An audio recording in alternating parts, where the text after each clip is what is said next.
Morning, squad. Welcome back to MadMizzy Sports Morning Show, the number one spot for everything sports talk, sports news, sports debate in the morning. Hope y'all had a great Tuesday and Wednesday. We got a crazy rundown this Thursday for the episode 105, episode 106. Episode 106 of MadMizzy Sports Morning Show. Are the Lakers done? LeBron out at least 2 weeks to be reevaluated in 2 weeks on a right foot injury. KD debuts for the Phoenix Suns, 23 points in a 105-91 win over the Charlotte Hornets. Mavs drop another game. Is it time to panic in Dallas? Do fans take Giannis for granted in the NBA? I love this topic and I love Giannis Antetokounmpo speaking on this. Then we're going to shift gears to the NFL. We're going to keep an eye on Lamar Jackson. Still no franchise tag. Is the NFL wrong for visiting the Eagles QB push and basically the quarterback sneak that they've been absolutely unstoppable at this year? Then we're going to speak on Carson Wentz being cut by the Washington Commanders before we shift over to the NBA and end it off breaking down the primetime games coming on TNT tonight of the Sixers at the Dallas Mavericks. And then we got the Los Angeles Clippers at the Golden State Warriors. Let's get right into it, gang gang.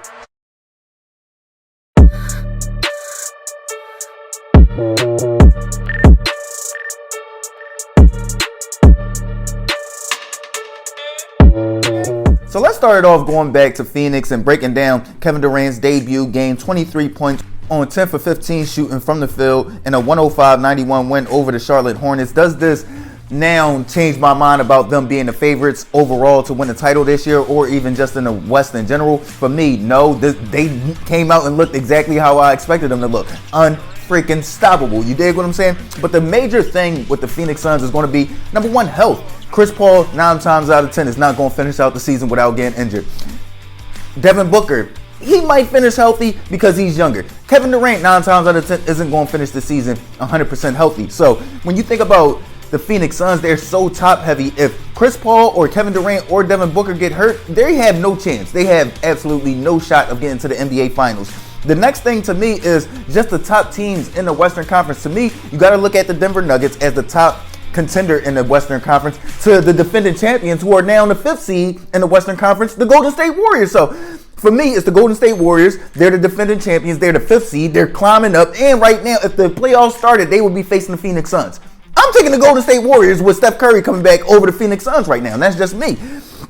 Then another thing is just continuity. They only have 19 games left to build some type of chemistry with this team and figuring out where KD wants the ball, Kevin Durant figuring out where Devin Booker wants the ball, then figuring out how they going to get DeAndre Ayton involved and all these other cats. You dig what I'm saying? The surrounding cast. So to me, it's a lot to ask of the Phoenix Suns with only 19 games left in the regular season to figure this thing out to be better than the Golden State Warriors, the Denver Nuggets, the Milwaukee Bucks, and the Boston Celtics. I think that's a lot to ask of that team. So to me, no, they're still right now probably a top 5 team in the NBA, but I wouldn't say that they're the favorites to win it all. Let's shift focus to Los Angeles. LeBron James injures his foot in the win over the Dallas Mavericks on Sunday afternoon.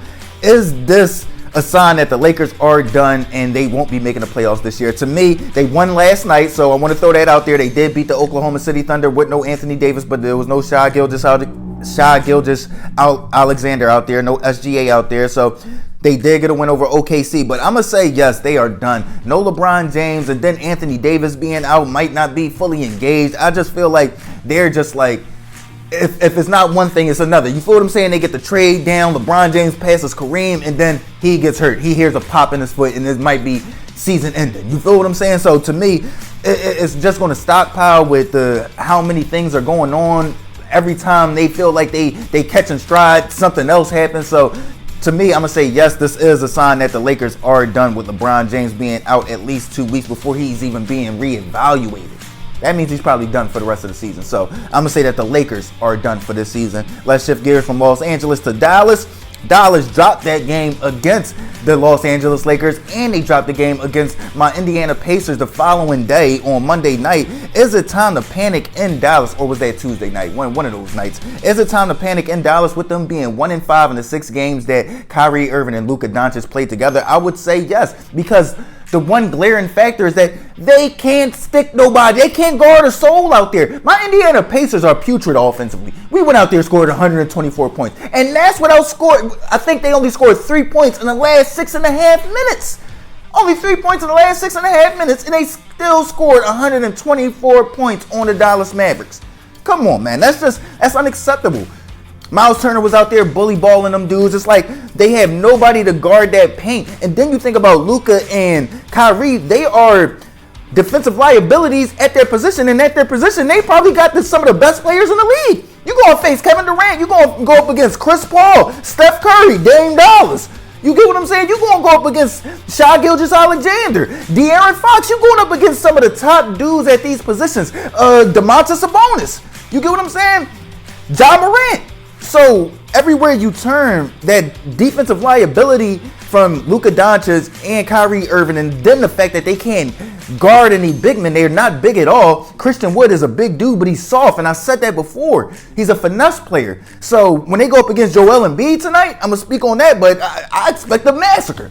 I expect yum barbecue chicken, as Chuck would say. You feel what I'm saying? So to me, is it time to panic in Dallas? Yes, and I don't know if Kyrie Irving is going to stay in Dallas. And if he doesn't stay in Dallas, they gave up a lot to get a dude for just, 2 months? 2-3 months? It's time to panic in Dallas, in my opinion. Let's move on. Let's shift gears from Dallas to Milwaukee. Do fans take Giannis for granted? Yes. Yes, they do. I disagree with Giannis saying that they take Steph Curry for granted. I do think they take Steph Curry for granted because it's always, when you got somebody that they optically like better, they will never give you the credit for being better. And that's what Steph Curry goes through. That's what Giannis goes through. That's what Jokic goes through. I think all of those three players are very much underappreciated in the NBA because with Jokic, you got Embiid. Well, no, Embiid is better and this, that, and the third. Embiid is not nearly as consistent as Nikola Jokic. Well, I ain't going to say nearly. He's right there, but stop trying to diminish Nikola Jokic like he ain't out there doing his thug thizzle. How many... I forgot the statistic, but he like 82 and 16 when they get triple doubles. This dude is dominant, man. And then when you think about Steph Curry, you got the Kyrie Irvings out there, so people never really want to put Steph Curry on that pedestal because in their mind is, oh, you got Kyrie Irving, and then with Giannis, it's Kevin Durant. You get what I'm saying? Is, oh, well, you got Kevin Durant and he's more skilled in this, that, and the third. Giannis won it with the team that drafted him. Giannis is the two-time back-to-back MVP. Giannis has a defensive MVP award. The best player in the game argument is Giannis Antetokounmpo versus Nikola Jokic. I'm sorry. Now, Joel Embiid is in there, but he's not nearly as dominant or as effective as those other players. You look at it now. They right now are the 3 seed in the Eastern Conference with a healthy James Harden, a healthy Tobias Harris, a healthy Tyrese Maxey, and look what Nikola Jokic and the Denver Nuggets are doing, and then look what Giannis Antetokounmpo and the Milwaukee Bucks are doing, winning 15, 16 straight games. You get what I'm saying? So, to me, yes, the NBA, because the NBA, like I said, is a popularity contest. It's a highlight reel contest. It's who has the better looking plays instead of who's actually better, who's consistently going out there and being a better player night in, night out. And nobody ever wants to give Giannis that credit. Nobody ever wants to give Giannis that credit, but I'm here to give Giannis his flowers. When he won that title, that's what I absolutely love because nobody thought he could do it. And he went out there and he dominated. That Game 7 against the Phoenix Suns was one of the most dominant Game 7s we ever seen in NBA history. Yes, we take Giannis Antetokounmpo for granted. Is it because his name is so long? Is it because he's from Greece? Is it because he has the strong accent? I don't know. All I know is dude is the best player in the game. Let's finally shift gears from the NBA to the NFL before we shift back to the NBA before I end it off. But let's keep up with the Lamar Jackson watch. And you got the head coach John Harbaugh coming out with a statement yesterday saying that Lamar Jackson is my guy. To me, I don't want to hear that. Cut the check, bro. Like, I just posted something on Instagram yesterday, on my story, and it's just like, bro, I don't want to hear all that I love you. I don't want to hear all that I got your back. I don't want to hear all that. What's your action show? Is you showing up to the shows? Is you sharing my content? You get what I'm saying? Are you really invested in what we're doing? You get what I'm saying? I don't want to hear, that's my guy. Cut the check, bro. Come through with 240. Come through with 250, guaranteed. That'll show you that he's your guy. I don't want to hear that. Of course we know if y'all can come in and get Lamar Jackson for $130 million, y'all going to keep Lamar Jackson. But if y'all want to pay him market price, are y'all willing to keep Lamar Jackson? Because that's what he's asking for, market price, for the level of play that he provides. You know what I'm saying? 240 or 250, guaranteed.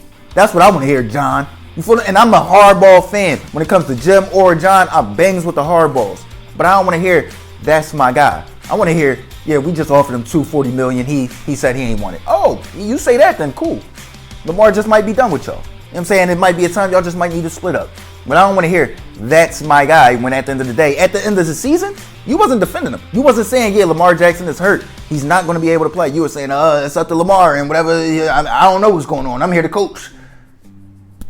Didn't sound like he was your guy then. Let's move on. Carson Wentz being cut by the Washington Commanders is the Washington Commanders ex-quarterback, the Philadelphia Eagles ex-quarterback, Indianapolis Colts ex-quarterback Carson Wentz done in the NFL. Sadly to say, yes. As a starter, yes, Carson Wentz is done. I was a dude, I thought Carson Wentz would win a Super Bowl. I was a dude, I thought he would start off a dynasty. When he was speaking in front of the art museum, he said, and we ain't done. We gonna come back next year. I like Carson, especially I always think about that 2017 year where he was MVP before he shattered his knee, before he shredded his knee up. He was MVP. And it's just like he can't get back to a shell of that, a resemblance of that. It reminds me so much of RG3.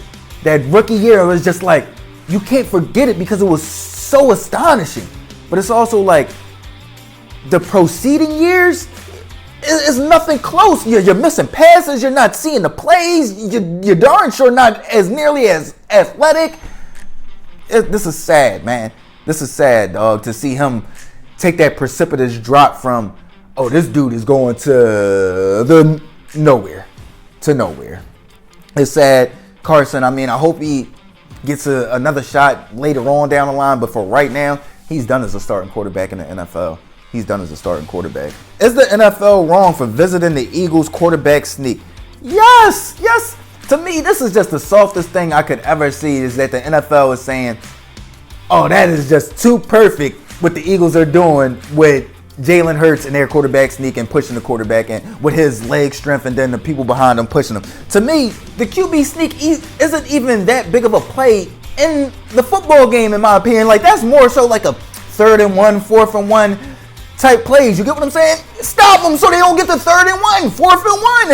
If you scared of their quarterback sneak or you know it's so automatic, stop them from moving the ball. It's that simple. I think that's corny, but I do think it's not like the NFL is nitpicking at the Eagles. I do think it's more so them trying to add excitement to the game and them saying, hey, listen, if it's 4th and 1, 3rd and 1, and you want to go for it, run the ball normally. Hand it off to your running back, hand it off to the fullback, or run a play action. Do something, bro. Do something more exciting than just pushing forward and making it a rugby scrum.